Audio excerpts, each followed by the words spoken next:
여러분 안녕하십니까? 여러분 놀라운 사건이 벌어졌습니다. 기어코 러시아 영토가 우크라이나 소속 무장 세력에 의해 공격을 당했습니다. 현지 시간 5월 22일 푸틴 정권에 반대하는 우크라이나 내 러시아인들로 구성된 러시아 해방을 목표로 하는 러시아 자유군단, 러시아 의용군단으로 일컬어지는 두 무장부대가 러시아 영토 내로 진격해서 러시아군과 교전을 벌였습니다. 벨고로드 지역이죠. 벨고로드는 우크라이나 북동부 하르키우 주에 아주 가까운 러시아의 국경 도시입니다. 그동안 벨고로드 지역은 여러 차례 우크라이나로부터 포격을 받은 적은 있으나 우크라이나 러시아 국경을 넘어 우크라이나 측 병력이 공격을 개시한 것은 이번이 처음 있는 일입니다. 공격에 가담한 무장 세력은 미군 장갑차와 군용 차량으로 무장하고 벨고로드 지역에 침투해서 러시아 국경 수비대원을 사살하고 현지 마을을 충격에 빠뜨렸습니다. 이들 무장 세력의 정체가 대체 어떤 군대인가? 영국 이코노미스트에 의하면 우크라이나 정규군은 아닌데요. 이들은 푸틴 정권에 불만을 품은 러시아인들로 구성된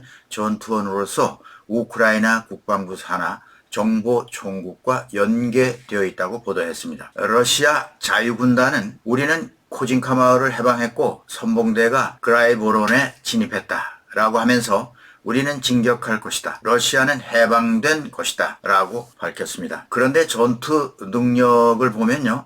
러시아 자유군단은 상대적으로 덜 정비된 그런 군대입니다. 그러나 우크라이나 정보총국과 긴밀히 연락돼서 국경 수비대 정도의 군단 실력으로 보면 된다고 할 수 있겠습니다. 러시아 의용군단은 모스크바 태생 러시아인 데니스 니키틴이라고 하는 사람이 지난해 중반 우크라이나 내에 신나치주의자들을 중심으로 해서 창설한 것으로 알려졌는데요. 이들의 주장은 공개적으로 단일민족 러시아 국가를 지지하고 있는 아주 민족주의적 극우 집단이라고 볼 수 있습니다. 그런데 이 두 무장부대가 서로 합의하에 규모는 2개 중대 정도라고 하는데 공격을 개시했습니다. 따라서 비교적 큰 전투 행위라고는 볼 수가 없겠죠. 영국 파이낸셜 타임스에 의하면 니키틴은 이번 공격에서 최소 2대의 H-12-24 메스프로 장갑차와 여러 대의 험비 군용 차량 등 미국산 군사 장비를 이용해서 공격한 사실을 인정했다고 보도했는데요. 이 미국산 장비가 어디서 났느냐? 미국이 신경을 곤두세우지 알 수가 없는 거죠. 지금은 전투가 끝났습니다만 확인되지 않은 보도로서 러시아는 이틀간의 전투 끝에 러시아군은 반군을 포위하고 70명 이상을 사살했으며 나머지 세력은 우크라이나로 밀어냈다라고 하면서 그들을 우크라이나 무장 세력의 소행이다. 이렇게 일축했습니다. 그러면서 러시아 측은 이후 벨고로드 남부 지역에 우크라이나 군의 공격이 계속됐다고 주장했으며 크렘린궁은 이 사태에 대한 심각한 우려를 표명했습니다. 아무리 러시아인들로 조직된 집단이라도 우크라이나와 연계되지 않고는 단독으로 활동할 수 없다고 하면서 우크라이나의 소행으로 간주하고 있습니다. 사실인지는 확실치 않지만 러시아 복으로서 총격, 사상자, 인질 등에 대해서도 언급했으며 러시아의 의용군단 병력은 러시아인에게 정부에 대한 반란을 촉구하기 위해 국경을 넘었다라고 말했습니다. 반역행위라고 하는 것이죠. 하지만 우크라이나 포돌리아크 대통령 보좌관은 우크라이나 군과는 관계가 없다. 그들은 독립적으로 움직이는 두 개의 반크렘린 준군사 조직 출신이고 자신들의 나라 안에서 일어난 일이고 그들의 활동은 이제까지 러시아의 우크라이나 점령지에서만 활동했으니까 우리는 아무 관련이 없다라고 말했습니다. 그리고 우크라이나 관리들은 그들이 우크라이나인을 위해 우크라이나에서 싸우고 있는 러시아 시민이다 라고 말했습니다. 그러니까 우크라이나 국제군단의 일부이기도 하며 러시아인임을 강조했습니다. 또 우크라이나 정보국의 안드리 유소우도 역시 우크라이나와 관련성은 없다 이렇게 거부했습니다. 두 그룹이 러시아 영토 안으로 들어가서 자율적으로 활동하는데 우크라이나 사람이 관여할 수 없다라고 잘라 말했습니다. 네, 그건 그렇다 치고 우크라이나에서 러시아 국경을 넘어 들어가서 러시아 도시에서 러시아 군과 교전한 것까지는 큰 문제가 없다고 생각됩니다. 왜냐하면 푸틴도 일방적으로 우크라이나를 침공해서 우크라이나 땅을 점령하고 있으니까 왜 우리 땅으로 쳐들어와 할 수 없는 겁니다. 문제는 이들이 미군의 전투 차량과 장비를 이용해서 러시아 영토를 공격했다는데 문제가 생긴 겁니다. 얼마 전 히로시마 G7 정상회의에서도 서방은 젤렌스키 우크라이나 대통령에게 군사적 지원을 재확인했습니다. 그러면서 러시아 땅으로 공격하지 않는다는 조건을 확실히 달았습니다. 그런데 모스크바는 이 두 그룹이 벨고로드에서 공격에 사용한 파괴된 미군 장비들을 비디오로 공개하면서 미국의 배후를 지목하고 있습니다.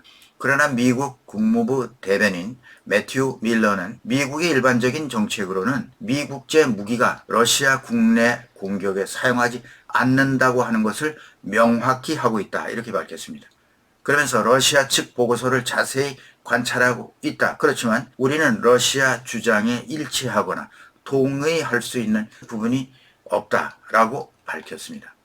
하지만 우크라이나 무기 지원을 하는 미국으로서는 이 전쟁에서 러시아의 신경을 건드릴 수 있다는 점을 생각할 때 문제의 심각성을 단순히 넘겨버릴 수 없는 그런 입장이 되었습니다. 두고 봐야 알겠죠. 미군 전투 장비에 대해 러시아 용병 그룹의 니키틴은 이렇게 말했죠. 우리의 장갑차, 험비 등 미제 차량들은 바흐무트 전투에서 러시아군에게 뺏은 것이고 이상할 게 하나도 없다. 그리고 그런 전투 차량은 암거래 시장에서 블랙마켓에서 얼마든지 살 수 있어서 비밀도 아니다. 이렇게 말했습니다. 다른 한편으로는 러시아가 파괴된 미제 차량들을 수소문해서 벨고로드 일정한 장소에 전시해 놓고 마치 이번 전투에서 파괴된 것처럼 꾸민 것을 촬영해서 공개한 것이다 라고 하는 주장도 나왔습니다. 러시아가 공개한 참호에 처박혀 있는 미제 차량을 SNS에 올려놓고 여러 오신트들은 이렇게 분석하고 있습니다. 험비 차량을 봐라. 바퀴가 흙이 묻지 않았다.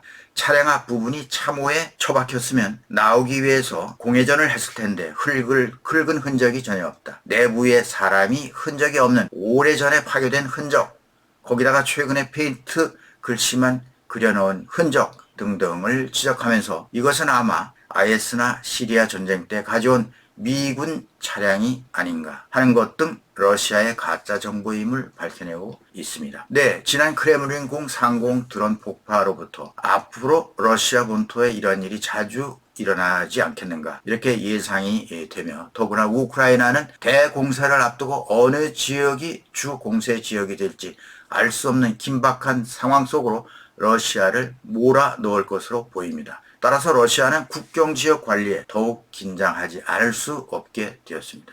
우크라이나로서는 러시아군 병력을 최대한 분산시켜서 약한 고리를 만들어서 틈새 공격 단계에서 대공세 전략으로 나오지 않을까 하는 그런 생각이 개인적으로 듭니다. 이번 사건 역시 그 일환으로 보입니다. 네, 오늘은 여기까지 하겠습니다. 시청해주신 여러분 감사합니다. 김정구 GTV였습니다.